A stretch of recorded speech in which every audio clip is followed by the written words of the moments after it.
It's great to have you with us, everybody. I'm your host, Jim Masters, and welcome to the Jim Masters Show Live. We are streaming worldwide right now on YouTube and on Facebook, and we welcome you from all around the world. I hope you're having a terrific day wherever you are around the world. We've got comments already coming in. This is an entertainment lifestyle talk show series that we launched 9 weeks ago as of this week. That's right, 9 weeks ago. If it was months, we would have had a baby by now, but it's our little baby here that continues to grow. And thanks to everybody for all of the great comments all day long.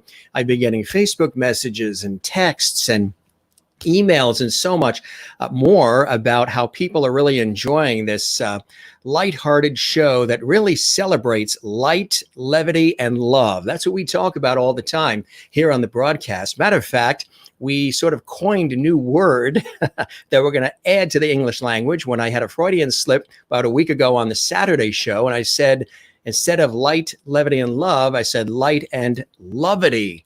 So we created our own word, L-O-V-E-I-T-Y, and we're keeping the E in there so we can really celebrate the full word and experience of love. But this is a show where we have amazing guests from the fields of television, music, film, science, food, inspiration, life in general. And we've had some extraordinary guests last night. We had David Grand, Ph.D., who was with us last night. He was extraordinary. We were talking about brain spotting and what that's all about. He's a renowned psychotherapist and writer and lecturer, and he was with us on the show. And of course, we've had so many incredible people. We are booked now officially all the way till September with guests. And we're on 7 nights a week, 7 p.m. Eastern, 4 p.m. Pacific, live here on the show. We do fun segments. We go on location as well. We take you into the kitchen. We've done a whole host of cool things because, again, it's an entertainment lifestyle talk show series. Many of you know that I do this professionally as a television radio host, journalist, actor, voiceover artist, stage MC, writer, producer. I've done it for many years. And about 9 weeks ago, we created this baby, the Jim Masters Show Live, streaming on YouTube at Jim Masters TV and Facebook at Jim Masters TV. And again, I have to tell you, thank you to everybody who has been just really celebrating the show and all of the incredible levity and all the great inspirational conversations that we've had. They have been extremely a blessing for me to do. I tell you, in the comments that you guys have been telling me have been extraordinary. And I'm going to be sharing some of those during the course of the show. I'm going to welcome some of our audience here right now. Again, we reach a global audience. And yes, I know that picture that I showed of our very special guest, my good friend Lionel Kechi, and the one where he's smiling and he has that tie with all the happy smiley faces on it when we were doing the previews and promos for his guest appearance. Everybody loves that tie. And good to see you in Iowa, Renee, and also good to welcome Willie in Holland, in the Netherlands. A pleasure to have you here on the Jim Masters Show Live.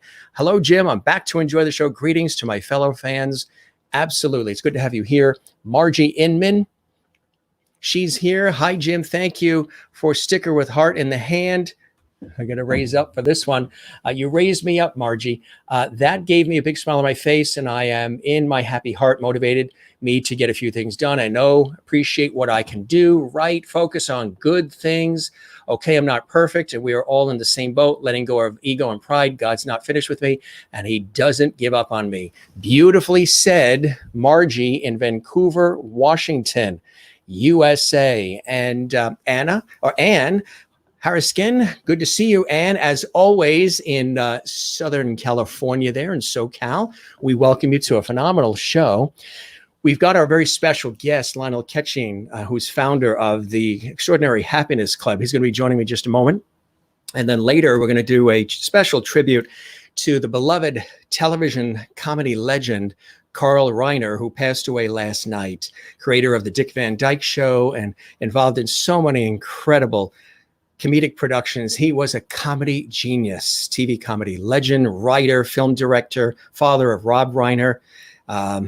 Just really amazing. So we're going to do a tribute coming up later in the broadcast to the legendary Carl Reiner. And people just learning now that he passed. Avril Britton, good to see you from Hampshire, United Kingdom. We welcome you here to the show as well. And Renee says hi to everybody. And everybody says everybody likes to say hi to each other, which I think is fantastic. Issy Gari, who's sending us wonderful salutes from Barcelona, Spain. It's great to have you with us here, Issy, and welcome to the Jim Masters Show Live. I really love the fact that you're here almost every single night. You're with us and you're telling everybody in Spain about the show, and we really appreciate it. I mean, we have people from the United States, Canada, Europe, Asia, Australia. Last night, Carla from Brazil was watching, chiming in as well. We really appreciate that. And Ernestine, who is in North Carolina, we welcome you to this fun episode of the Jim Masters Show Live. Good to see you. Hope you're enjoying the beautiful weather in North Carolina. I hope it is beautiful there along the coast. And salute to you as well. And Joy Lorenzo, hi from New York. Good to see you there in New York. And hello to your grandson, Connor. It's great to see him as well. We like to bring Connor in. I really love that picture. And again, when I see you on the screen, I see you there, but I know on your side of the screen, you're actually there. It's funny how it works, right? But good to see everybody here.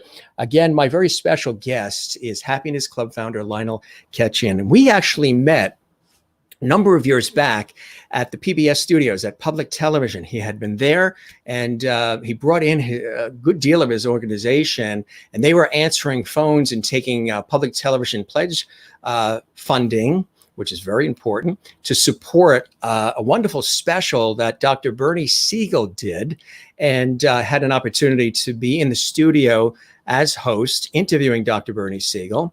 And they are great friends as well. And Dr. Siegel joins Lionel on broadcasts as well. And it was a wonderful night. I just remember that night. And I mentioned it when Dr. Siegel was here with his grandson for that extended interview we did, which was really terrific. And you can see that in the archives.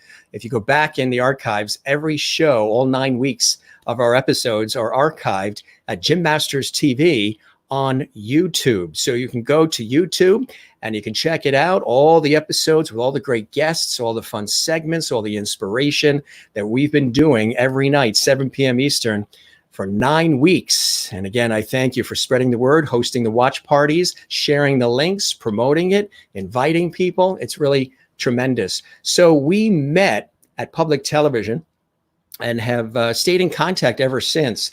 And again, he's very positive, he's very inspirational, and he really created something that the world has always needed, but needs now more than ever. And when I told people that I was going to bring on my friend Lionel Kechian onto this broadcast, people were so excited. They've been telling me in messages and during the shows the last couple of nights, we need this right now. This we absolutely need. I mean, you guys loved having David Grand on last night, the Ph.D., talking about brain spotting and all those incredible things he was talking about, psychotherapy and so much more. And then to have another night of more inspiration and more positivity, and really getting deep about life, is a really cool thing. So we're really excited to have him here. A couple more comments coming in, and Joy Lorenzo in New York says, your shows are wonderful. Thank you for doing them. My pleasure. I get so much incredible blessing and feedback from doing this. And yes, I agree. Renee, who's going to be a guest on the show as well, a wonderful performer and singer. Renee says, hi, Jim, Bernie Siegel and his grandson were awesome. They absolutely were. And I can't wait to go to the wonderful shop that his grandson has, Charlie's mother has, and he works in that shop with his mom. That's going to be terrific. He told me anytime that I want to go, let him know, and he'll make sure that he's there. And saying hello from Indiana. Good to see you. Good evening to you as well, Barbara. And our friends in Australia, New Zealand, we say good morning as you start your breakfast with us and you enter winter as we're enjoying summer here in the northeastern United States. So let me tell you a little bit about our amazing guest who's coming on next here on the show. Again, he's really extraordinary, and he has come up with something a long time ago, actually, that has caught the hearts and the minds of so many people. There's the picture that you've been seeing, and everybody loves that tie. Yes, so sad about Carl Reiner. Love your show. Listening from Florida. Great to see you in Florida, Linda Odell. Thank you, and continue to spread the word to all your friends in Florida. And we'll be talking about Carl Reiner and doing a little tribute later in our program today. But let me tell you about our very special guest, and it's a pleasure to have him here, and I'm glad that he was able to make time to join us. Welcome to the good life. It's not what makes you happy. It's what you allow yourself to lose your happiness to. You will have the opportunity to continue to learn to keep your happiness no matter what. Happiness, all according to Lionel Kechi, is a language you must learn in order to communicate with yourself as well as others. Happiness is an inner state of well-being that enables you to profit from your highest thoughts, intelligence, wisdom, awareness, common sense, emotions, health, and spiritual values. It's all about happiness. You can be happy right now and for every moment for the rest of your life. Being happy is the most powerful skill you can learn. Happiness empowers greater insight into each of us to further a collective vision of world peace. Happiness is power. Stop giving your power away. Happiness becomes you. Your reasons to take part in the courses that they have with the Happiness Club. You will be better able to become a happier person, become a better person, improve the management of your emotions, become more emotionally competent, learn new problem-solving tools and techniques, eliminate half your problems, increase your intelligence, feel more positive emotions in your life, become resilient. Most important reason to have sustainable happiness is to enjoy a consistent life. If you've been suffering, well, and a lot of people have been, and a lot of people are right now with everything that's going on. Well, have you suffered enough? Do you really need to suffer anymore? Are you ready to learn to be happy? Being happy will actually help you suffer less and evolve spiritually. That's what I talk about on the show. Light, levity, and love, or lovity as we sort of coined the phrase. External events are difficult for us without the right tools to deal with the turbulence that we all experience in life. So you can actually take part in getting valuable tools and techniques for making your life the best it can be. You can master strategies to lessen the suffering. Your happiness can empower you and keep you on track. And there's so many people who have just really put their stamp of approval on all of this as well. Some of the world's most outstanding educators and emotional competency experts, Bernie Siegel, of course, which we've been talking about, Henry Grayson, and Wendy Dolber, and on and on. Loretta Laroche, who was if you remember the episode I did with Loretta Laroche, who again, she and I have been friends for years. I interviewed her on public television for 2 of her PBS specials. And it was an absolute riot in the studio, and the phone lines were going off the hook. However, she was also a guest on my show a couple of weeks back, and you could see that episode in the archives at Jim Masters TV on YouTube. Make sure you check that out. You will laugh. And I love her witty observations of life. It's got to be a New York thing. We're both originally from New York, and it's just that sensibility of observing life. Carl Reiner, also from New York, had a certain understanding of the human condition through humor. So it is so wonderful to have you here on the show, and happy to see that I see your show. Willie in Holland, thank you very much, Willie. And Renee, your show makes us happy, Jim. Well, I appreciate that. And now we're going to double your happiness with our very special guest, Lionel Kechi, and joining us here again, the founder of the Happiness Club. Lionel, great to have you with us. Welcome to the show. It is so good to have you with us, my friend. Thank you, Jim. I didn't know you're from New York. I'm originally from New York. No wonder we get along so well. What part? What part of New York? I'm from uptown Manhattan. Manhattan, yes. Long Island. Oh, okay. My wife and I have been in Connecticut for over 50 years. We've been here 50 years. Wow, yeah. That's fantastic. So for the understanding, and I was talking about some of the incredible benefits to being happy, of course, that you really foster through the Happiness Club. What was the inspiration, Lionel, initially of creating the Happiness Club? Yes, in 1999, I was teaching a course at Sacred Heart University in Fairfield on happiness. And at the very end of the class wanted to keep learning. And they said, "Can we get together with you?" And I said, "Wonderful." So we started the Happiness. That was 20 years ago. The first meeting, January 19th, 2000. We've still meeting up until the COVID situation. But now we have happiness clubs all over Connecticut, and we have over 1,000 around the world. And they're all free. So let's talk about what the Happiness Club is all about, and what are some of the things that people experience when they get involved in the Happiness Club. Yes, well, you certainly learn a lot about and yourself and dealing with problems, and learning that problems are not as bad when we don't react to them. And when we don't react to them, we actually can find solutions to them because we're responding rather than reacting. So that's really important, because a lot of times we sort of confuse the two. Sometimes we react without. And I would also say that basically, if you look at the things that can make you happy, you don't have to have anything that makes you happy. You can, happiness is an inside job. You could just decide to be happy, and then it all comes to you, so you don't need anything out there to do that. Absolutely. That's right. Exactly. Well, that's the thing too, that people sometimes don't realize, because we are in a society or times where we think we need the toys, the bling, all the trappings of life. And then when we have those, we're happier. But if you're not really happy to begin with, there's no happier to become just because you got a new car or you bought jewelry or whatever, right? Yeah. Jim, you know what one of the biggest blocks for happiness is? Wanting to be right, or thinking we must be right. And that could really give us a heartache. So it would be a case of either being right or being happy. Go with happy, you're better off. So how do you define happy? Because sometimes people say, oh, well, I can't just make myself be happy. Happy is something that just comes naturally. Like when there's a newborn baby, it makes you happy. Or when you have a nice ice cream cone, it makes you happy. Or when somebody says something nice to you, it makes you happy. So how does one try to train themselves to be happy if they might think, well, gee, you just can't turn a switch to happiness on? Well, you actually can. And the switch is your thinking.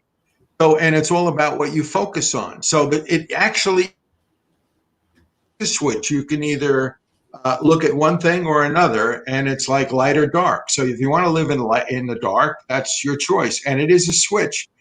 I would say the definition, as you mentioned it earlier, is an inner state of well-being. But that being said, I've been this year will be 30 years that I've been happy. But what I like to say is it's 30 years I've been practicing happiness. It takes practice. You have to continually reinforce that in yourself. So how do you know when you're actually happy? There could be times, I guess, when you feel good, sometimes when you're delighted, when you're joyful, when you're content. How do you know when it's officially happy?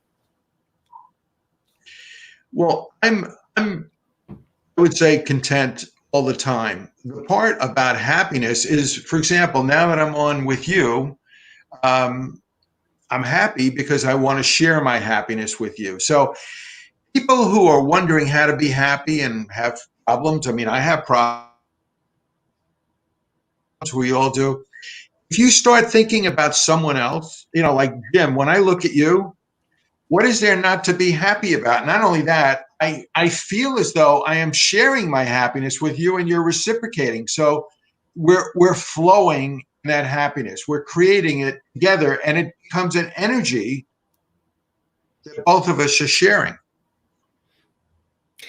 Is there a way to call upon happiness when you are in times that don't really call for us to, quote unquote, be happy? When it's a sad occasion, when it's something sad, something tragic, or even like what we've been going through as a society with pandemics, economic, civil unrest, all these major things happening this year, where people say, I'm not happy. I think I saw something. I mean, your phone should be ringing off the hook, because there was a survey, there was a poll recently, specifically for the American audience, where they polled Americans, and Americans, about 87% of them said, I am less happier now than I would have been 50 years ago. I'm not happy about today. I'm fearful of what's going to happen to us tomorrow. So I'm just not happy today with everything that's been going on. What do you say to somebody like that or those people who just don't feel happy because there's so many monumental things that are going on and all this breaking news and everything seems so overwhelming and urgent? Well, I would say that the word happiness has 9 letters in it. That's how you spell the word. It takes 9 letters. There's another word that is just as good as happiness that takes 9 letters, and that's gratitude. So when you find anything at all to be grateful for, the switch goes off, you're happy. As a matter of fact, I will say you cannot be grateful and unhappy at the same time. I like that. That's really an interesting, got a couple of people agreeing. Marianne Kelly, who's a coach in New Jersey. And Jim, if I may, somebody died. Yeah, Jim, you were talking about somebody dying, which is really one of the toughest things we can face. We can remember the good times. We can remember what we're grateful for, the times we were with the person, that the person was in our life. We were grateful that we had the love of that person, that we shared our love with that person. Gratitude is always something we can connect with. Right, exactly. So take us through the situation. So who was Lionel before you created the Happiness Club? Were you always questioning your happiness? Were you not living a happy life and this sort of drew you in? Tell us about that. Well, I read a lot, and I had come to a point in 1999. Well, no, 89. It was 1989 that I thought about what was the most important thing in my life, and I came up with 10 things. I would narrow it down to the most important thing. It took me about a year. That number one was happiness, and then I knew that happiness was it. So I went after it, and I was fortunate to experience it, hold on to it, and not let it go. It's really exciting. I mean, when you really think about that, it's actually something that's attainable. Is it something that you shouldn't question too much? Sometimes people overanalyze, overthink things like, well, is this happy? Oh, no, maybe that's happy. Oh, how do I know I'm happy? There should be a tingle or something. How do you not overthink and sort of dissect being happy and just let it happen? Yeah, take it on face value. If you feel happy, you're happy. That's it. Now, you talk about, and I said in the introduction, about people that are suffering. Tell us about how one can, sometimes especially when it's grief, you have to go through the stages of grief. You can't block it. You can't shun it, because it will show its ugly head again later on when you least expect it. So you have to go through those stages of grief. But people that are suffering, even somebody that's suffering right now that might be watching this and they're quietly watching, they're not going to post a comment, but they're suffering and they're hanging on to every word that we're saying in hopes that there's some nugget that will trigger them to get out of the suffering. What would you say to somebody that's going through that right now to help them, guide them to happiness, Lionel? Sure. Well, I think of two things. I have been volunteer at Bridge House in Bridgeport, Connecticut, an outpatient mental health organization, and I run groups there each month for the last 14 years. So I've seen everything, with mental health problems, loss, death, and happiness is still an answer. We sometimes don't feel we have the right to be happy when we lose a loved one. It doesn't mean we don't love someone. The other thing that I've been doing, started this year, is I'm the Chief Happiness Officer at the Connecticut Hospice in Brantford. Mm. So there's another area where people are dealing with dying all the time. Dying, is something that everybody has their own personal beliefs and feelings about. But the point is that we can transition better when we have some of the information available to us. Happiness is one of those things that can help. It's pretty much like saying, well, if you're in the ocean, don't throw away the life preserver. Mm. Happiness will be there for you when you need it most. So the Happiness Club, for people that are watching, is saying, okay, well, what actually is the Happiness Club? Is it where people get together in a group setting? Is it online? Is it a combination of things? And what are some of the things early on, if somebody was to become a part of the Happiness Club, what are some of the things right away in the beginning that they would expect they would be involved in? You asked some good questions, I will say. Thank you. So basically, the meetings have always been, up until recently, physical meetings at the library or different places. We used to hold ours at the Fairfield Public Library for the last 20 years, over 20 years. And we'll have a speaker that would come out, and people come physically listen to the meeting and leave. And a lot of times we get together afterwards and go to a local place and enjoy one another's company. Very important for happiness and life is connection. So we're human beings. We need to be connected.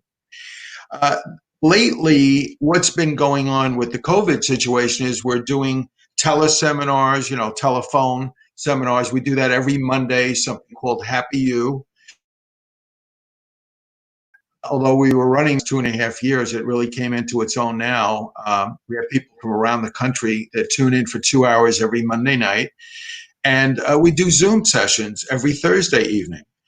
And we have a happiness club. We have many, but we have one in Hartford, in Madison, Connecticut, Fairfield, and other places. You can get all the information and a free newsletter on the Happiness Club website. It's www.happinessclub.com. Everything is free. And you're so much support in understanding how other people deal with the problems that you're facing, or at one point in your life you will. Mm-hmm. We have some incredible speakers that give such a different dimension to living. In fact, when you hear some of the problems they've dealt with, you're going to come away saying, oh my God, my lucky day. I'm not doing so bad. Mm-hmm. Right. Exactly. Right. And I always tell people that I say when you're having a tough day, when things seem really rough, and it may be just because the toilet's clogged or something, and that can be rough. But I mean, and then you hear a story, or you see a story where somebody was in a car accident, or somebody's been living all their life, in a wheelchair, or something horrific happened. Suddenly the toilet that's clogged isn't that big a deal as what other people are going through. So if you want to be reminded of the gifts that you have, and I tell people all the time in my professional work on television and radio, doing this show as well, or even when I'm in the supermarket, the sun will come up and go down. The ocean tides will continue to come in. The earth will continue to spin on its axis. The birds will still chirp. So with all of the things that are going on in our lives that seem overwhelming, frustrating, crazy, and just unbelievable, almost like Steven Spielberg or Stephen King would script some of this stuff that's been going on. Think about the blessings, the simple joys, the people in your life that are there. The fact that you're there, alive, breathing, and happy, and I'm here doing the same. That's part one. That's a gift right there. Run with it and take it to the next level, right? That's what it's all about. Exactly. As you were speaking, Jim, I'm reminded of the quote, "This too shall pass." It's a good one. And, we do well to remember that all things pass, the good, the bad. And this particular segment in our lives will be history. We'll look back at it. One other thing, as you were speaking, that I'm reminded of, and that is just like you and I are talking right now, that's connection and conversation, the two C's of happiness. It's very important. And when someone is unhappy, they need to be connected. other people. So going to I have people that listen only for maybe a couple of weeks to Happy You, free, and Dr. Bernie Siegel is on every Monday night with me. He comes on. Only 2 months. I'm not advising it, but I got an email from a woman in California that said she's off the medication that her psychiatrist put her on, and she's happy. Right. That Exactly. happens with connection and also getting the right information, the right tools.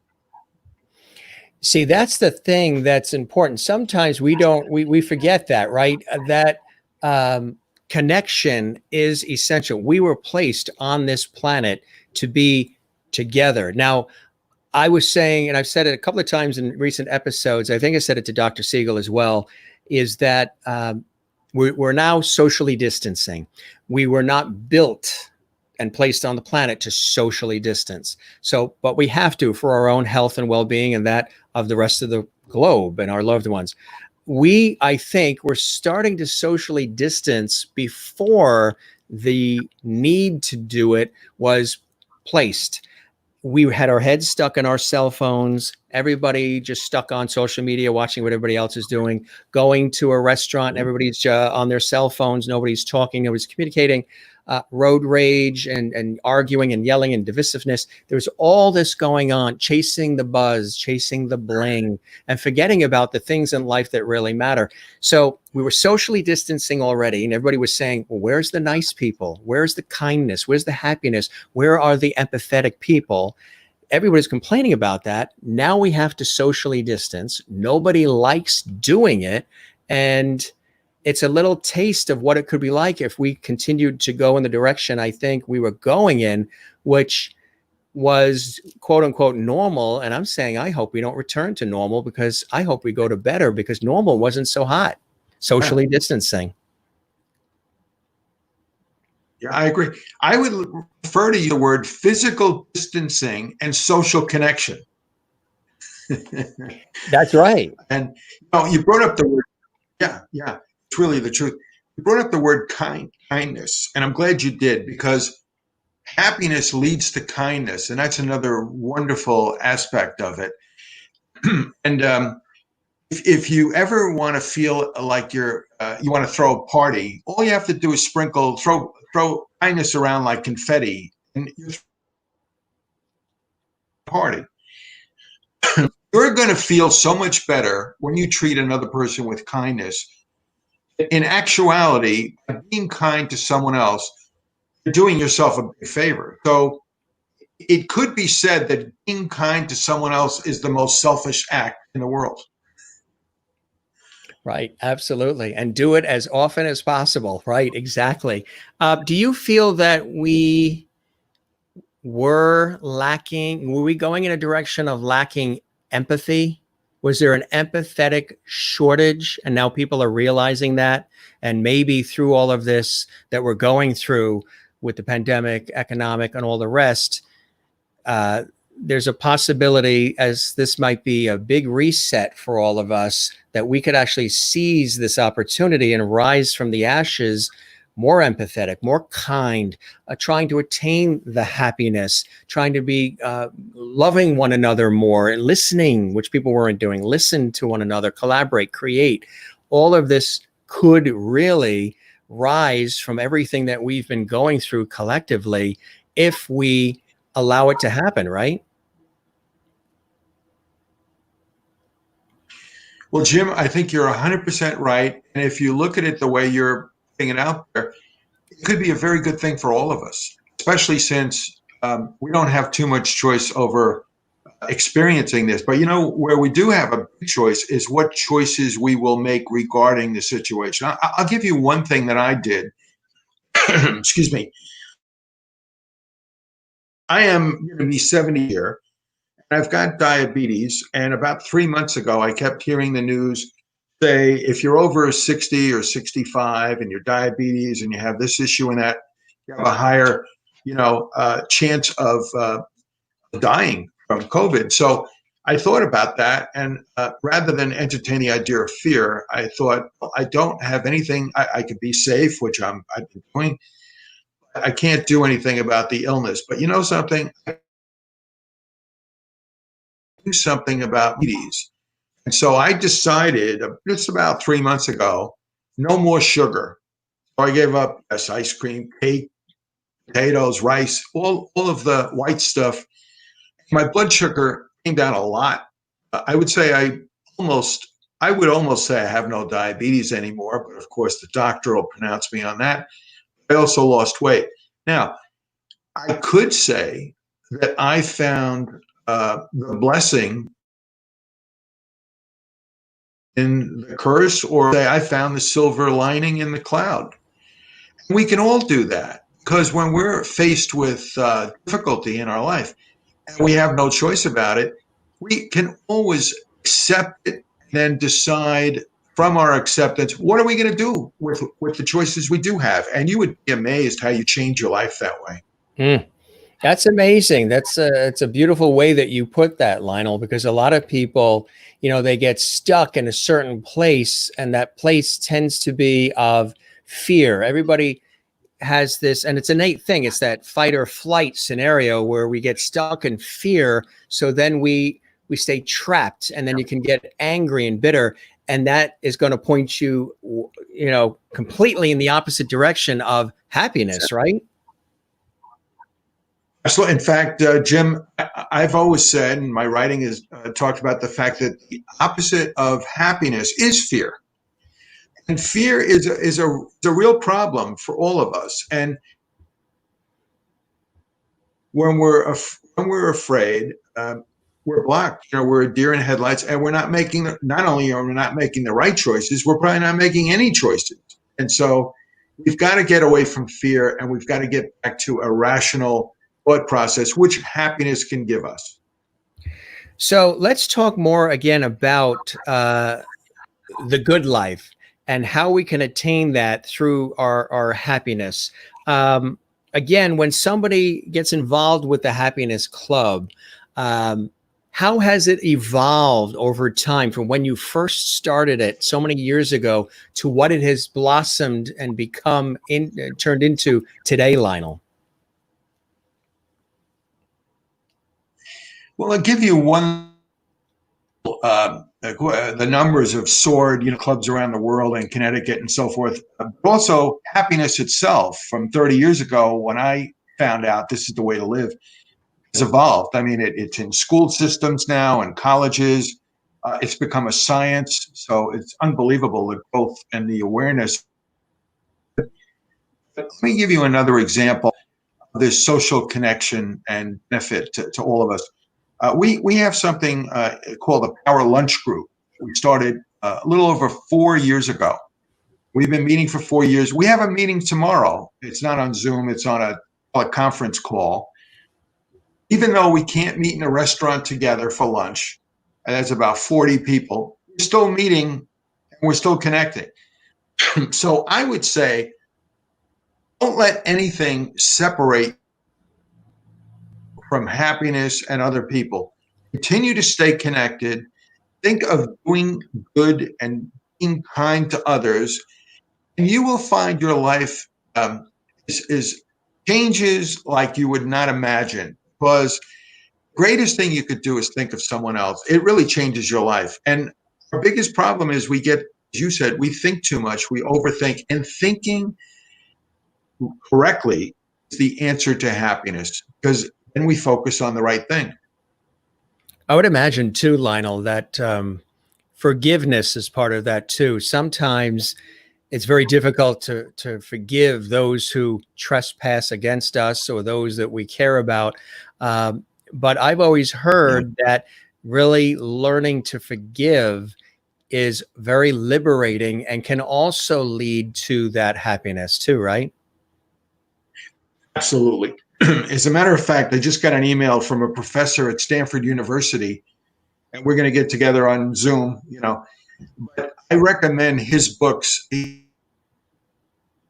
I would say he's the world leading expert on forgiveness. Dr. Fred Luskin, a professor at Stanford University, he wrote Forgive for Good. If you want to really free yourself of emotional attachments, emotional baggage, Read books on forgiveness. It's a critical step to achieving, spiritual liberation. That's really important, like you're saying. So, what are some of the other things that block us from really experiencing true happiness, Lionel?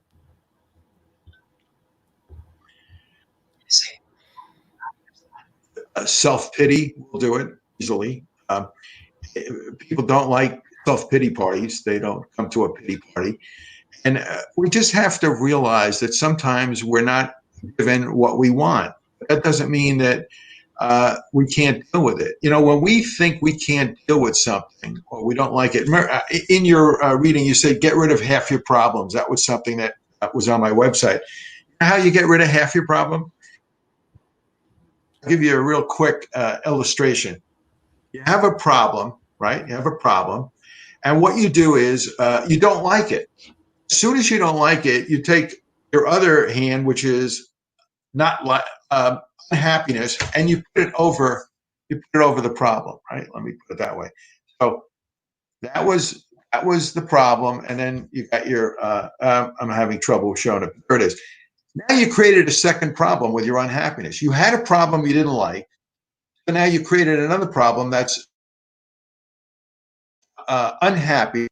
And so if you just get rid of you're left with the problem. At least you could see it now, you could deal with it, and you don't have to deal with unhappiness. As a matter of fact, when you're unhappy, number one, you can't deal with the problem, and number two, you're so much less effective in dealing with the problem because you're irrational. You're not dealing with your rationality. You're not calm. You're not centered, and you've lost a lot of your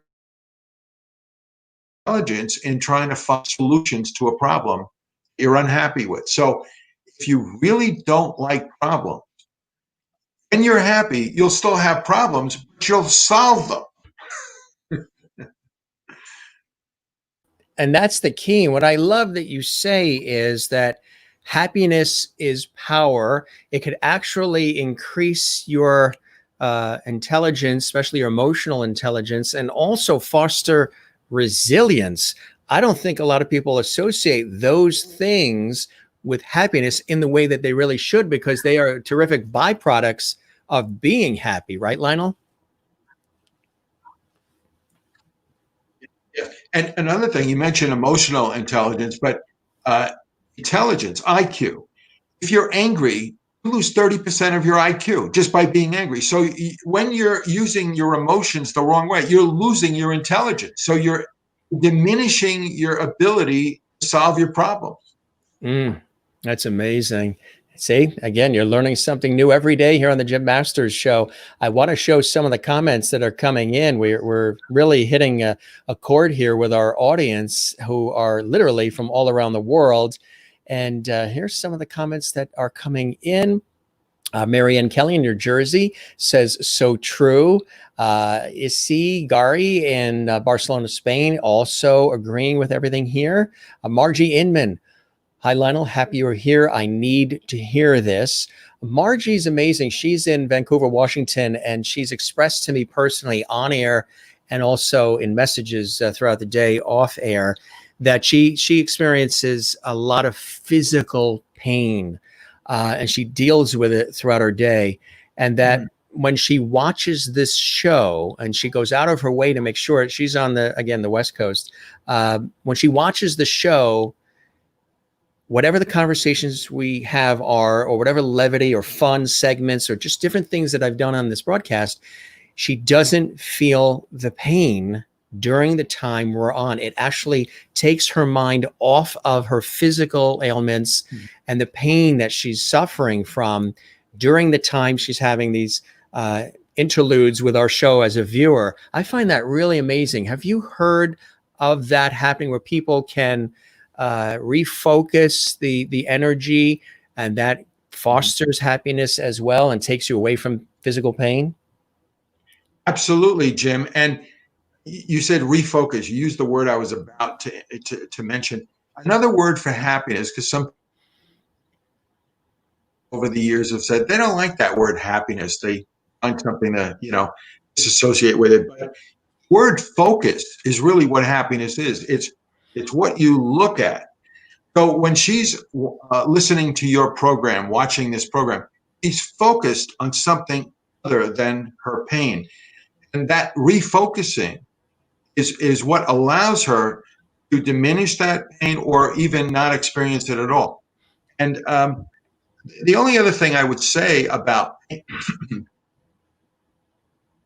pain and other situations is, since you're having the pain, accept it. Don't run away from it. Just accept it. And sometimes acceptance helps you to deal with it better, because you're not saying to yourself, oh, I wish I didn't have it. Right. You just accept it and calm down about it and focus on something else and see how that works, because that could do the trick. Renee Katz in New York City says, think it, make it happen. I like that. That's clear and concise. Yes. And Anne in Right. California, grateful for the show. One of our mutual friends, Priscilla Lynn, is watching. And you remember her from Milford, Connecticut, now living in St. Thomas, the U.S. Virgin Islands. She says hello. We love Priscilla. And Priscilla ran the Happiness Club in Milford. She was the first one that started it there. That's right, exactly. And she was all excited, and she shared the links, told everybody we appreciate her. So she's in a very happy place, St. Thomas, not too bad. Nice place to be. Christopher Joseph, who's in a band in Ohio, he says when John Lennon was asked what he wanted to be, I guess, as a child, he replied, I want to be happy. I want to be happy. Yeah. Willie in Holland says the happy feeling is in your body. Great interview on happiness. Renee, who is a performer herself, so she's always trying to make people happy through her performances. If we focus on what we do have instead of what we don't have, it leads to that gratitude that you mentioned, Bernie. It takes away some sadness. Lionel, I'm making you a Bernie Siegel. And it helps with acceptance and healing. I guess it helps. It helps. It really, really does. And what a neat concept, the Happiness Club. More open the window for happiness. You really have to do that, right? You have to be willing to do that. And Renee in Iowa says the sun will come out tomorrow. Love the concepts on happiness. Connection and communication is so important. The attitude of gratitude is so very important. When the sun comes out and the rain stops beating on the window pane.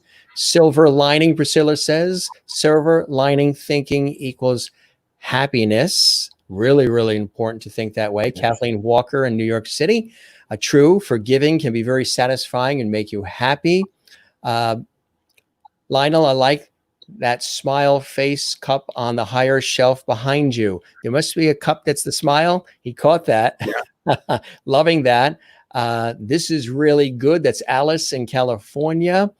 And I really like this. So they're enjoying it. Marianne Kelly, who is a life coach and an intuitive and so much more in New Jersey. Forgive to live. Sometimes anger could be a good motivator. However, you don't want to stay angry. Spread happiness, not hate. Let's see. Refocusing to accept versus suppress physical or emotional pain allows you to take your power back to live and be happy. Austin Field, this is a great interview with Lionel. Absolutely. I appreciate that. Thank you very much, Austin Field. And thanks for remembering, Lionel. The benefits of running the Happiness Club of Milford were long-lasting, not just for me, but many of its members, and have an open mind to happiness. So we have a wonderful group here from around the world who are open to receiving happiness. And I think now more than ever, it's really extraordinary, because happiness really is an inner state of well-being, isn't it? Yes. So I want to talk. Absolutely. And the more you practice it, the more it grows. The more you just like the more you fertilize and water that plant and nurture it, that plant will rise up through the soil and will give you vegetables or flowers, and it'll be a wonderful gift. So this really is also, which leads me to something I just thought of. You're really investing in yourself when you're taking the time to become happy, to live happy, right? It's an investment. You may be somebody who's a caretaker, which I'm always known to be, and it's a family trait. We're always running to everybody else and caring for everybody else and making sure everybody else is happy. Everybody else, are you happy? Do you have what you need? Oh, you're not happy? Well, let me shut myself off, and my fire is raging, but I'll tend to that later. Let me help you put your fire out now, and then I'll tend to mine, which by the time I do, it's ablaze. So it's really it's an investment in self when you invest in happiness, right? Yes. And Jim, as they say in the airlines, when we used to fly airlines, you have to put the oxygen mask on your face first before you help anybody around you. So we must have happiness in order to give it away. That's right. That's one of the number one things I always had trouble with on the airplanes was that.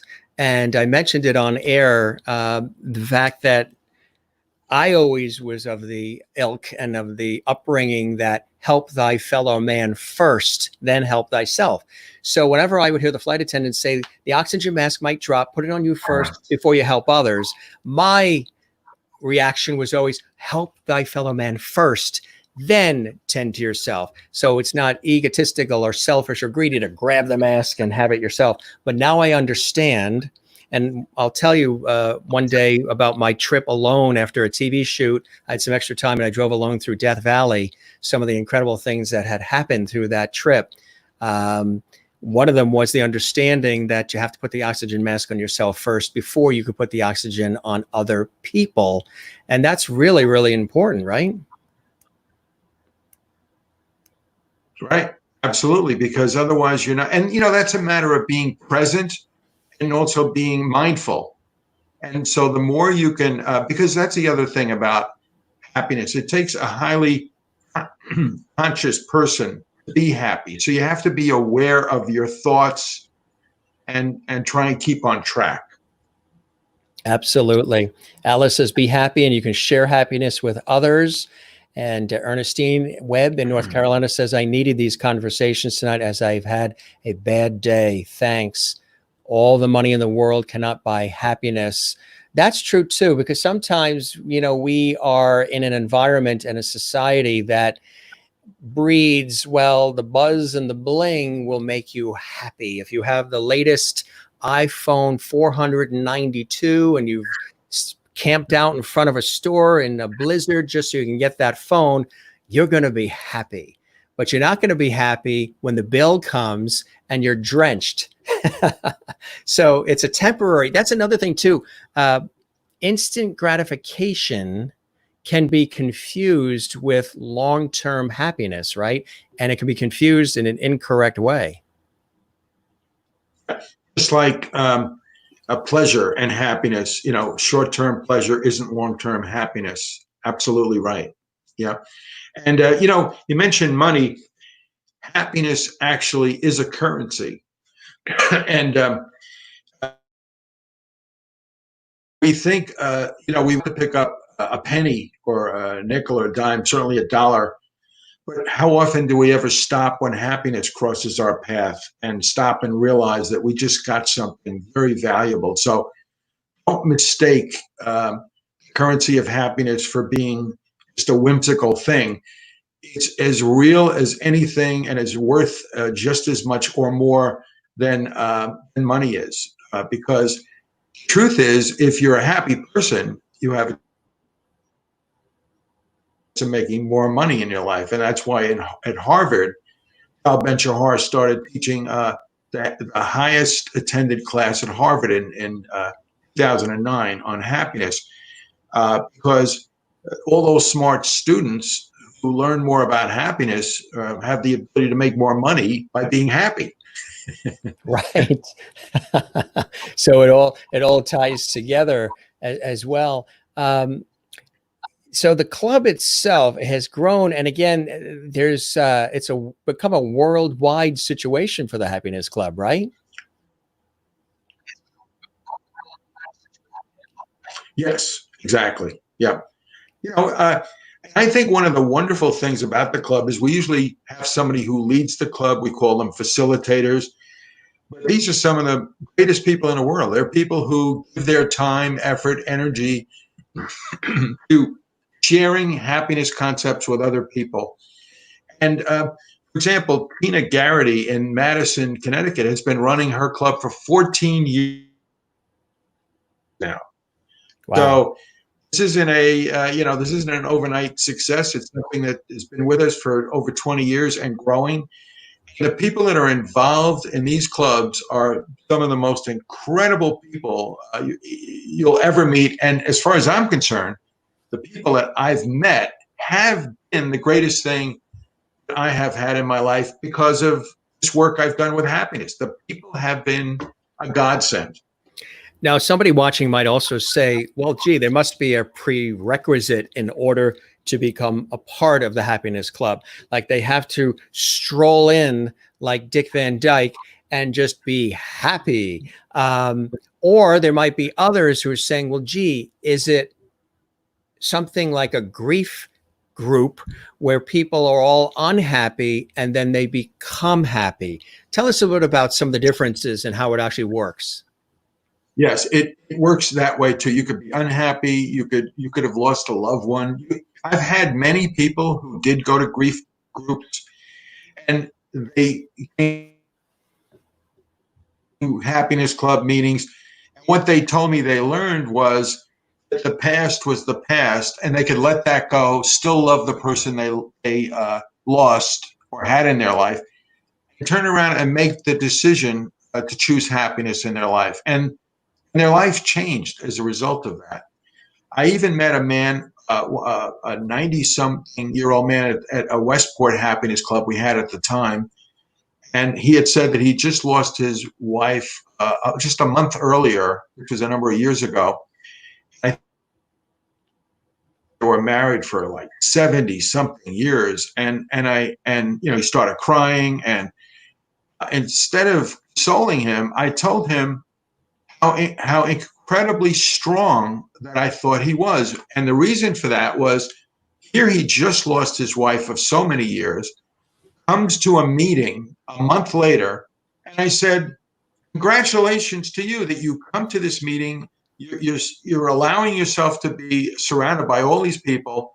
I said it takes great strength and it takes intelligence to know that this is good for you.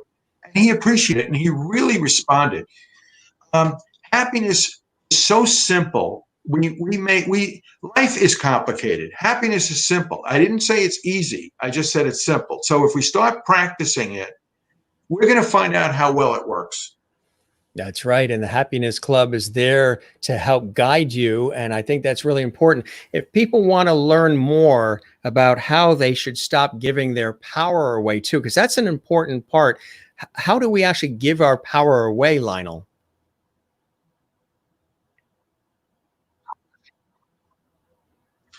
Well, when you become unhappy, somebody has an advantage over you. You feel like a victim. So that may have been their purpose. If they can make you feel like a victim, they already won. You're losing. Right, exactly. And sometimes there's people who like to do that. If people want to learn more about the Happiness Club, where can they go? What kind of resources are available for folks who are watching right now, Lionel? Sure. Well, on the website, we have lots of books. We have the free newsletter, and we have the meetings posted that people, everything is free. So go to www.happinessclub.com and you're all set. And I think you're going to find that even if you're really unhappy, that if you begin, just make a real couple of small steps towards happiness, you're going to find that fulfills not your basic needs. It's going to satisfy you in ways you really never realized before, because happiness is a really good method for living well in life. And the good life truly is a life of happiness, which we are all entitled to. I mean, we live in America. The pursuit of happiness is ours. It's our right. So let's stop pursuing it and let's step right into it and live it. You can get hung up with just the pursuit, right? Without living it. That's a very important point you just made. We're always pursuing it and sometimes trying to perfect it too, in an almost Norman Rockwell sort of way or a Hollywood sort of way. And some of that can be unrealistic, right? Absolutely. You know, another thing that you talk about giving power away, a lot of times mothers, and sometimes their kids could be quite older. They don't have to be teenagers. Right. Anyway, so a mother will say to me, "Oh, I'm having trouble being happy because I have this issue with my kids. Their kids are making the parents unhappy." So I said, "Do you realize that if you could become happy, you would empower yourself to not feel like a victim and stop letting the kid take all your power away? Not only that, you would teach the kid happiness is the right answer. You would live it for yourself. You would no longer be sort of, manipulated by your kid." Because if kids are very smart about manipulating a parent in order to get what they want, and if they have to make you unhappy to do it, no problem. And then they grow up to be the adult that's doing that, right? Manipulating others. Exactly. So it's true. So really, happiness is a win-win. It'll be a winning strategy for you and for your kid. You'll teach the kid how to live life right, and it's a win for both of you.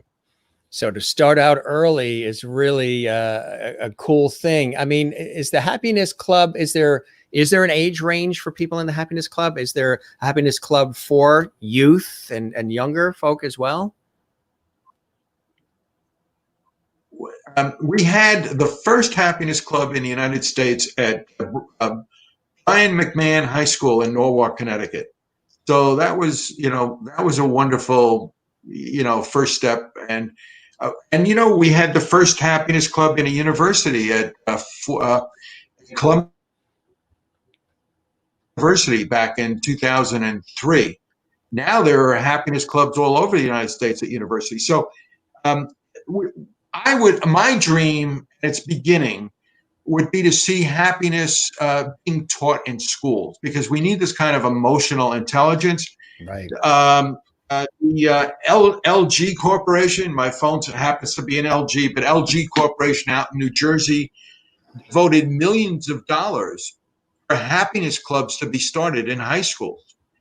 It's really very important to get today's youth, our young people, thinking more about emotional competency, emotional intelligence, how not to let your emotions affect you negatively, because then you're only creating more problems in your life. You're not solving them. So real problem solving comes with a real understanding of how to benefit from happiness. Exactly right. And one of the things I like to do on this show, usually when I start the show and then at the end, is put this character in front, because he's sort of like my Ed McMahon. He's sort of my co-host, George Burns. That makes the viewers very, very happy when they see George Burns. How could you not look at that face and smile? Right. Jim, do you realize that a lot of the comedians like George Burns lived a long, long time because they were in the business of humor and happiness? That's right. That's exactly right. The other thing I tell people as well during the show is to relax, to breathe, and don't always live such a frenetic experience. You've got to relax and take time for yourself, which also will open up the door to happiness as well, won't it? Absolutely. And, meditation is wonderful, but even 3 deep breaths will completely relax you. It's just unbelievable.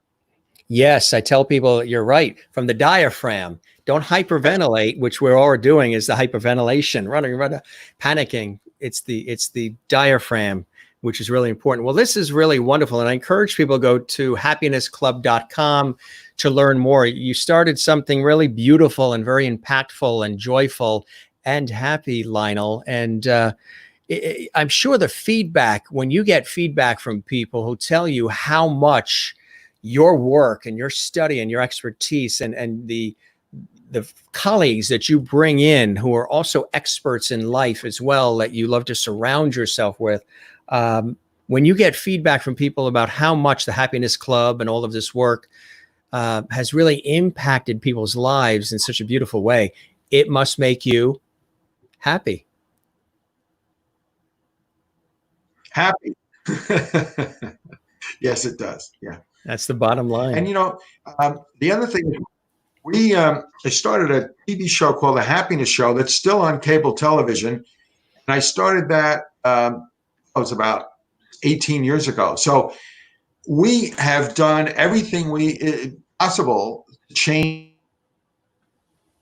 our thinking out there on happiness. And I think it's worked. I think more and more people really value.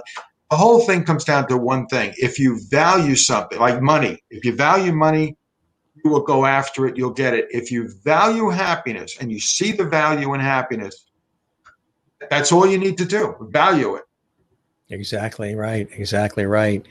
Lionel, this was wonderful, and I appreciate your taking time to join us and make us happy and to tell us about the incredible Happiness Club, and congratulations on all the success and everything that continues to be the result of the time and the effort put in. And again, there's nothing more incredible than being happy, being kind, and as Carl Reiner said, there's nothing better than a laugh. That's important, to laugh at yourself sometimes too. Thank you so much, Jim. And keep up the wonderful work you're doing. You're spreading happiness yourself and wisdom and intelligence. Thank you. Well, I toast you, sir. We always toast on the show. So I toast you and I appreciate you. And you're welcome back on the show anytime you want, my friend. We've been around. There you go. Perfect. We'll do a nice toast. Clang. Yeah, you're welcome. There we go. Perfect. You're welcome back anytime. And I'm so glad that our paths crossed that night when Dr. Siegel was on public television and you were there. You had the Happiness Club actually there answering phones at public television. And it was wonderful. And you had that great tie that everybody loves with all the smiles. Do you still have the tie? Yes, I do. Yeah. Everybody looks for that. Yes, I do. Well, Lionel, thanks for joining us, and you enjoy the rest of your night. And you put a lot of smiles on people's faces this evening. You're welcome back anytime, and it was a pleasure having you on the show. My pleasure. And if anybody wants to see, any of your fans and followers want to see this show, all they have to do is go to YouTube at Jim Masters TV. They can see the entire conversation. So feel free to share it with your followers. Perfect. You have a good night, my friend. You take care. Bye-bye now. Is he amazing? Is that not incredible? Hey, you learned how to be happy. And again, it's really important to take some of those really vital and important steps that Lionel Kechian was outlining for us in terms of trying to really understand and appreciate what it is to be happy. It isn't something you can just buy. You can't buy happiness, although some people do try to do that. You can't fake happiness unless you're an actor or actress and your role says to fake being happy. It's truly something that is an inner state of well-being, and it is attainable, and it is something that can be lifelong.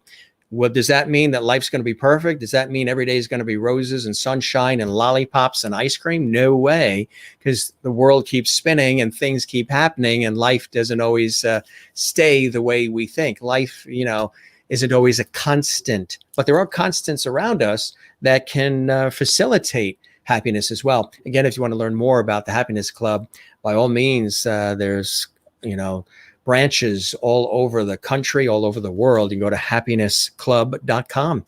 Very plain and simple. Your regulars are here as well. For those of you who love when I show you George Burns, he greets you as well. He is sort of my co-host, my sidekick. Those of you who also look for Jeannie and the iJimmy Genie bottle, she's inside. She's very happy. Can't you see her blinking? And then, of course, a lot of you love when we show Silver. When I was on that TV shoot in Europe, we picked up Silver, the canine. That seems to put a lot of smiles on people's faces as well when they see Silver. And then they always ask for Jimmy. And Jimmy is here. Jimmy says hello as well. There you go. If that doesn't put a smile on your face, I don't know what will. Jimmy is here to say hello to all of you all around the world. And I wanted to do, as well as we thank our wonderful guest, Lionel Kechi, founder and president of the Happiness Club, we wanted to share a wonderful tribute and celebration to somebody that we lost in the entertainment world, a television and film comedy legend, of course, Carl Reiner. And I've always been a fan of Carl Reiner. If you were with us last night when I was talking to David Grand, the psychotherapist who was our guest, I was telling him that during everything we've been going through with the social isolation and the, a lot of people are home, I'm working out of the home studio, and a lot of things that we're doing, that for some reason, I've been watching tons of reruns of the Dick Van Dyke Show. And we mentioned that last night. And one of the things I watched last night before retiring and going to bed was an interview that Carl Reiner did with Conan O'Brien on TBS. That was one of the last things that I watched last night. And then I woke up to the news that Carl Reiner had passed away. How ironic is that? So we just want to take a moment to remember the legend of Carl Reiner. Carl Reiner, of course, the creator of the Dick Van Dyke Show and so much more, not just the Dick Van Dyke Show, but he was extraordinary. And there, of course, you see Dick Van Dyke, Maury Amsterdam, Richard Deacon as Mel, Rosemary, and Mary Tyler Moore. Legendary show. He had a wonderful sensibility and understanding about the human condition and about sort of the idiosyncrasies of life and all the things that we get hung up on that actually block our happiness. Some of the little things that we get hung up on that sort of take our happiness away. And of course, there's the gang as well with Mel and Rosemary and Buddy Sorrell and Rob and Laura Petrie. Again, an amazing show. And there you have the whole gang, Sheldon Leonard and Carl and Jerry Paris and Dick Van Dyke, Mary Tyler Moore, Richard Deacon, getting their Emmys, which they received multiple times. Carl Reiner, of course, with Rosemary and Dick Van Dyke.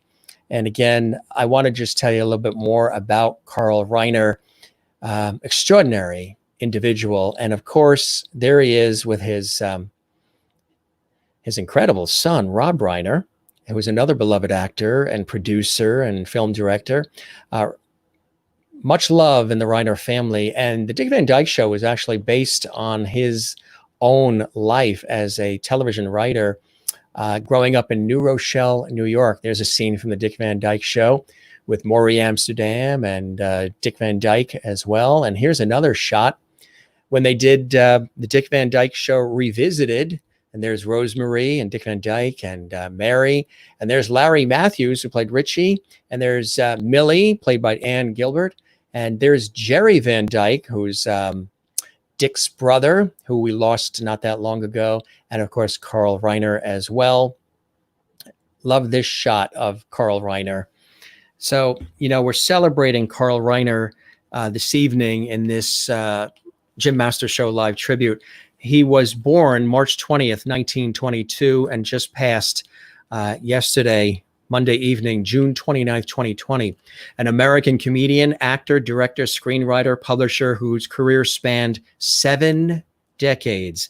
During the early years of television comedy from 1950 to 57, he co-wrote and acted on Sid Caesar's incredible Caesar's Hour and Your Show of Shows starring Sid Caesar.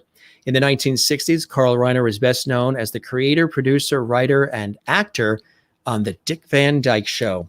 Carl Reiner formed a comedy duo with Mel Brooks in 2000, Year Old Man, which was hilarious, and acted in films such as It's a Mad, Mad, Mad, Mad World. Love that film. Anybody that you can think of was in that, including Buddy Hackett, Ethel Merman, Spencer Tracy. They were all in that. That's a good one. You should rent that or find that one. If you need humor and you need some laughs right now, Go rent or watch It's a Mad, Mad, Mad, Mad World. Came out in 1963. Also watch Neil Simon's The Out of Towners with Jack Lemmon and Sandy Dennis.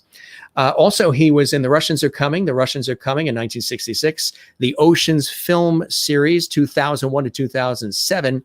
He also had great success as a film director and writer, and in the 1970s and 80s, he also co-wrote and directed some of Steve Martin's most successful films, including The Jerk in 1979, and also directed notable comedies such as Where's Papa in 1970, Oh God with you-know-who. That's right, George Burns played God in Oh God back in 1977.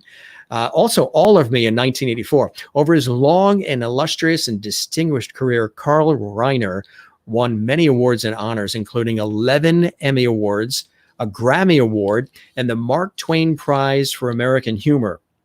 He was the father of actor and director Rob Reiner, author Annie Reiner, and artist Lucas Reiner, and the grandfather of Tracy Reiner as well. He was born in the Bronx, New York, to Irving, a watchmaker, and Bessie. His parents were Jewish immigrants. His father was from Austria, and his mother was from Romania. His older brother, Charlie, served in the 9th Division in World War II, and his ashes are buried at Arlington National Cemetery, that being his brother. At 16, Charlie read in the New York Daily News about a free dramatic workshop being put on by the Works Progress Administration and told Carl, his brother, about it. He would later credit Charlie with having changed his career plans. His uncle, Harry Matthias, was the first entertainer in his family. In 1943, Carl was drafted into the Army Air Forces and has served during World War II, eventually achieving the rank of corporal. He had initially trained to be a radio operator, but after spending 3 months in the hospital recovering from pneumonia, he was sent to Georgetown University for 10 months of training as a French interpreter. It was here that he had his first experience as a director, putting on a play entirely in French. In 1944, after completing language training, he was sent to Hawaii to work as a teleprinter operator. The night before, he was scheduled to ship out for an unknown assignment. He attended a production of Hamlet by the Special Services Entertainment Unit. Following an audition for actor and Major Maurice Evans, he was subsequently transferred to Special Services. Now, over the following 2 years, Carl Reiner performed around the Pacific Theater, entertaining troops in Hawaii, Guam, and at Iwo Jima, and so much more, until he was honorably discharged in 1946. He performed in several Broadway musicals as well, including Inside USA and Alive and Kicking. He had the lead role in Call Me Mister. In 1950, he was cast by Max Liebman in Sid Caesar's Your Show of Shows, appearing in on-air skits while also working alongside writers such as Mel Brooks and Neil Simon. Carl Reiner also, again, worked on the Caesars Hour with Brooks and Simon, Woody Allen, Larry Gelbart, Mel Tolkien, Mike Stewart, Aaron Rubin, Sheldon Keller, and Gary Belkin. And it was starting in 1960 when Carl Reiner teamed up with his dear lifelong buddy, Mel Brooks, as a comedy duo on The Steve Allen Show. Their performance on television and stage included Carl Reiner playing the straight man and 2,000-year-old man. Eventually, the routine expanded into a series of 5 comedy albums and a 1975 animated television special, with the last album in the series winning a Grammy Award for Spoken Comedy Album. The act gave Mel Brooks an identity as a comic performer for the first time as well. And really incredible. The routine relied totally on the team's mental agility and chemistry. Carl Reiner with Goldie Hawn on the set of Rowan and Martin's Laugh-In in January 16th, 1970. He appeared on there as well. He also, before the Dick Van Dyke Show, you might not know, he developed a television pilot that you can actually see on YouTube, where he starred as the lead character before they created the Dick Van Dyke Show. And it was Carl Reiner that also found Mary Tyler Moore and brought her to the office of Sheldon Leonard and said, she is the Laura Petrie. And that blossomed Mary Tyler Moore's career. In 1959, he developed a television pilot called Head of the Family, based on his own personal and professional life in New Rochelle, New York. However, the network didn't really like Carl as the lead role for unknown reasons. So in 1961, it was recast. When they saw Dick Van Dyke on Broadway in Bye Bye Birdie, Sheldon Leonard, Carl Reiner, and a group had gone to Broadway, to New York, to catch that play. They loved Dick Van Dyke, offered him the job, and it was retitled The Dick Van Dyke Show, became the iconic series, making stars of Dick Van Dyke, Mary Tyler Moore. And now, in addition to writing many of the episodes of The Dick Van Dyke Show, Carl Reiner also, in addition to doing all of that, he also additionally appeared as the temperamental show host Alan Brady. The series ran from 61 to 66. In 66, Carl Reiner co-starred in The Russians Are Coming. The Russians Are Coming as well. On The Dick Van Dyke Show, he began his directing career. After the series ended its run, his first feature film was an adaptation of Joseph Stein's play Enter Laughing. That was in 1967, which in turn was based on Carl Reiner's semi-autobiographical 1958 novel of the same name.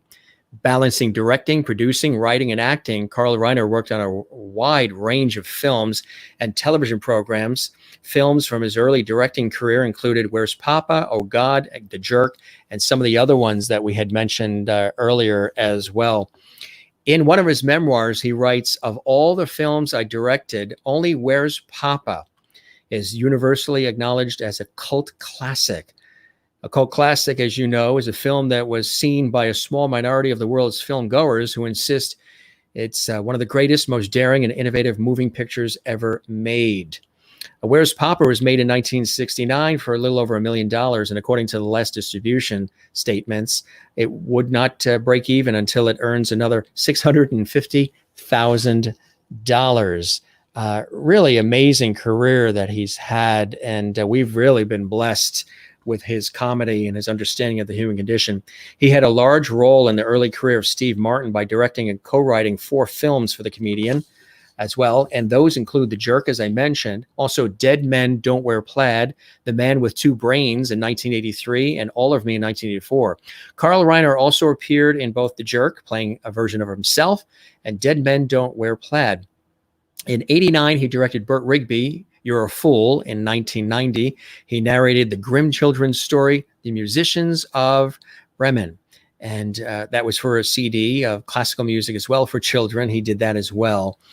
In 2000, Carl Reiner was honored with the Mark Twain Prize for American Humor at the Kennedy Center, where he was honored by fellow friends and comedians Mel Brooks, Dick Van Dyke, Mary Tyler Moore, Steve Martin, Rob Reiner, Jerry Seinfeld, Ray Romano, and Joy Behar. A year later, he portrayed Saul Bloom in Ocean's 11, the remake of the 1960s Ocean's 11, and later reprised the role in Ocean's 12 in 2004 and Ocean's 13 in 2007. From 2004 to 2005, Carl Reiner voiced Sarmati in Father of the Bride. Carl Reiner was also the author of several books, including his 2004 memoir, My Anecdotal Life, a memoir, and novels such as the 2006 novel, a novel. In American film, he expressed his philosophy on writing comedy. You have to imagine yourself as not somebody very special, but somebody very ordinary. If you imagine yourself as somebody really normal, and if it makes you laugh, it's going to make everybody laugh. If you think of yourself as something very special, you're going to end up pedant and a bore. If you start thinking about what's funny, you won't be funny, actually. It's like walking. How do you walk? If you start thinking about it, you will trip. In 2009, he guest starred as a clinic patient on the season finale of House. Carl Reiner also voiced Santa in The Merry Madagascar and reprised his role in the Penguins of Madagascar episode, The All-Nighter Before Christmas. In December 2009, he guest starred as a television producer, Marty Pepper, on 2.5 Men on CBS.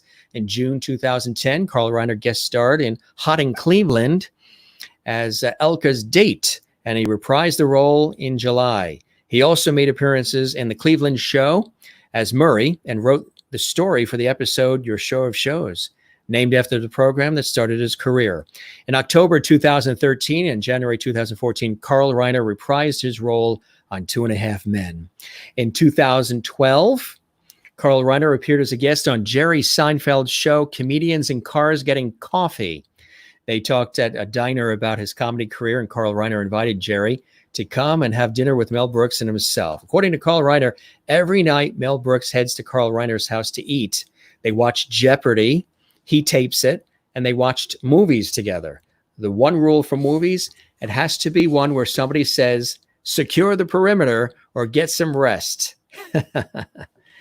He really was amazing. And again, this is a national treasure that we lost today. And again, blessings to his son, Ron, and Lucas, and his daughter, Annie, and his family. We were blessed with many years of comedy through a life and legacy and the understanding of humor and wit and observations of life. It's a wonderful shot with Carl Reiner, Dick Van Dyke, Mary Tyler Moore, and Rosemary. All gone except now for Dick Van Dyke. And in this picture as well, the only two left in this picture are Dick Van Dyke and Larry Matthews, who played Richie Petrie. So we salute this comedy legend, television legend, film legend, writing legend, the incomparable Carl Reiner. We toast to him. We send our condolences and sympathies and prayers to his beloved family, legions of fans. There's a couple of people I know actually personally. A gentleman by the name, he's a Broadway investor. His name is Doug Denoff. His father, Sam Denoff, was one of the key writers of the Dick Van Dyke Show. So we send our blessings to them as well. A wonderful treasure. Again, when you can have happiness and you can have laughter, and somebody like that who brings laughter into the lives of so many people for 7 decades. He was also still writing books too. He was still writing books, and he still had a lot on his plate. Some nice comments coming in. Thank you very much, Kathleen. We appreciate that. Thank you very much. Yes, absolutely. Go to Jim Masters TV on YouTube. And I appreciate that great comment. Go to Jim Masters TV on YouTube to see all the archived episodes. Willie says, I didn't know this of Carl. You're very, very welcome. Renee in Iowa, R.I.P. Carl Isigari as well, R.I.P. Carl Reiner. So it's a pleasure to have an opportunity to welcome you all to the show. We hope you enjoyed this episode. Loved him in the Oceans movies. Absolutely awesome show. Thank you very much, everybody. I'm glad that you were touched by this episode. Really a talented and very funny man, Carl Reiner. Just going to wrap by looking at some of these comments here. Carl Reiner was a legend in television. You better believe it. Absolutely. Austin Field. Jim, thank you for the guests tonight. Hope everyone has a nice evening or morning. God bless all. Yes, Dick Van Dyke, amazing as well. I'm always on happy trails with Jim and fans. We thank you for that nice comment as well. Our friend Margie, and I hope you enjoyed some of the wisdom that our guest Lionel Kechian, founder of the Happiness Club, imparted with all of us.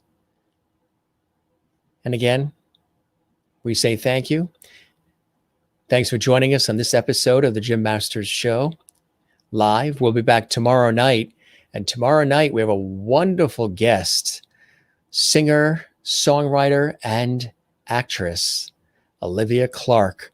She's all excited. She was just recently in the movie Buttons with Dick Van Dyke and Angela Lansbury and so many others. A really heartwarming movie that was created and produced by our another dear friend, Tim Janis, the composer.